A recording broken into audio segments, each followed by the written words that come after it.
다 해결해드리는 기분 좋은 날 오늘의 진료실. 진료 예약한 분들 어떤 고민을 갖고 진료실을 방문해 주셨을까요?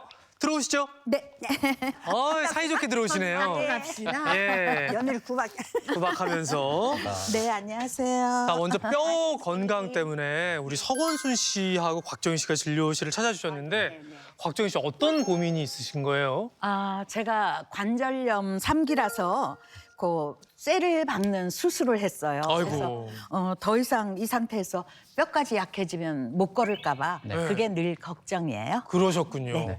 당시에 상황이 얼마나 좀 심각했는지 사진이 있죠, 선생님? 네, 있습니다. 네. 어머 어떻게 아이고. 내 다리야. 무서워. 이게 어떤 상태였던 제가 건가요? 사진을 한번 설명해 드리겠습니다. 이게 이제 우리가 보통 이렇게 휜 다리를 교정하기 위해서 우리가 하는 수술입니다. 박정희 선생님의 경우에는 우리가 관절염이 나타나면서 여기 보시면 관절면이 이렇게 조금 좁아졌죠. 그러면서 연골이 닳기 시작하면서 O자로 변형이 되는 그런 상황이 된 겁니다. 아니 저때 상태가 어땠어요, 선생님? 저 무릎에 물이 차고요. 말씀하시기를 이제 뼈와 뼈끼리 부딪혀서 막 뼈가루가 막 다니는 그런 상태였어요. 얼마나 불편하셨을까? 그 선생님께서 말씀하신 것처럼 이 뼈가루가 있다라는 건 엄밀히 말하면 연골이 이렇게 비벼지면서 그 보였던 하얀색 그런 것들이 이제 관절액을 이렇게 천자 뽑아내다 보면은 그 연골 덩어리가 이렇게 좀 사실은 보이는 거거든요. 예. 그러니까 관절염이 굉장히 많이 진행되시고 그래서 이 연골이 좀 이렇게 손상되지 않게끔 해주는 그런 치료입니다. 그러면은 골다공증에 대한 걱정을 좀 많이 덜었을 것 같은데 어떠세요? 지금 이제 무릎에 쇠도 박혀 있는데 제가 이제 골다공증이 오면 큰일이잖아요. 맞습니다. 그래서 이제 골다공증 약을요. 아직 오기 전인데 미리 먹어도 괜찮을까요? 미리. 네. 우리가 골밀도가 정상이신 분들이 우리가 약을 복용하시다 보면은 과도하게 딱딱하게 됩니다. 이때는 가벼운 충격에도 우리가 골절이 생기기 쉽고 그러면서 부작용이 생길 수 있기 때문에 곽정희 선생님 같은 경우에는 우리가 이런 약물보다는 비타민 D나 우리가 칼슘 같은 그런 영양제를 섭취하시는 것을 권장해드립니다.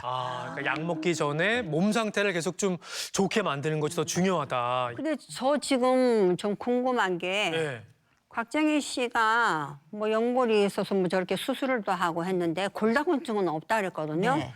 근데 저는 저런 경우가 전혀 없어요. 근데 골다공증은 있거든요. 자, 제가 이 서건순 선생님의 그 골밀도 검사 결과를 보면 설명을 해드릴 건데요. 예. 우리가 이제 골밀도라는 거를 측정하게 되면 우리가 T스코어라는 걸 봅니다.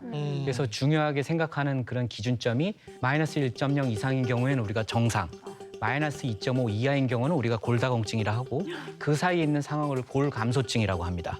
근데 서건 선생님 같은 경우에는 마이너스 2.5, 그러니까 골감소증에서 골다공증으로 막 넘어가는 그런 상태였었고요.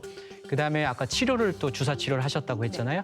하시면서 골다공증의 그 수치가 골밀도 수치가 마이너스 2.0으로 이렇게 상승해진 그런 결과였습니다. 서건수 씨 같은 경우에는 주사 치료를 좀 때때로 받는 게 좋을까요? 환자분의 상태나 이런 여러 가지 상황들을 고려해서 우리가 약물 할지 주사할지를 결정을 하기 때문에 의사 선생님과 꼭 상의를 하셔서 결정하시는 것이 좋을 것 같습니다. 네. 자, 두 분 궁금증이 좀 풀리셨나요? 네. 예. 자, 오늘 좋은 진료해 주신 이남규 선생님 고맙습니다. 감사합니다. 감사합니다.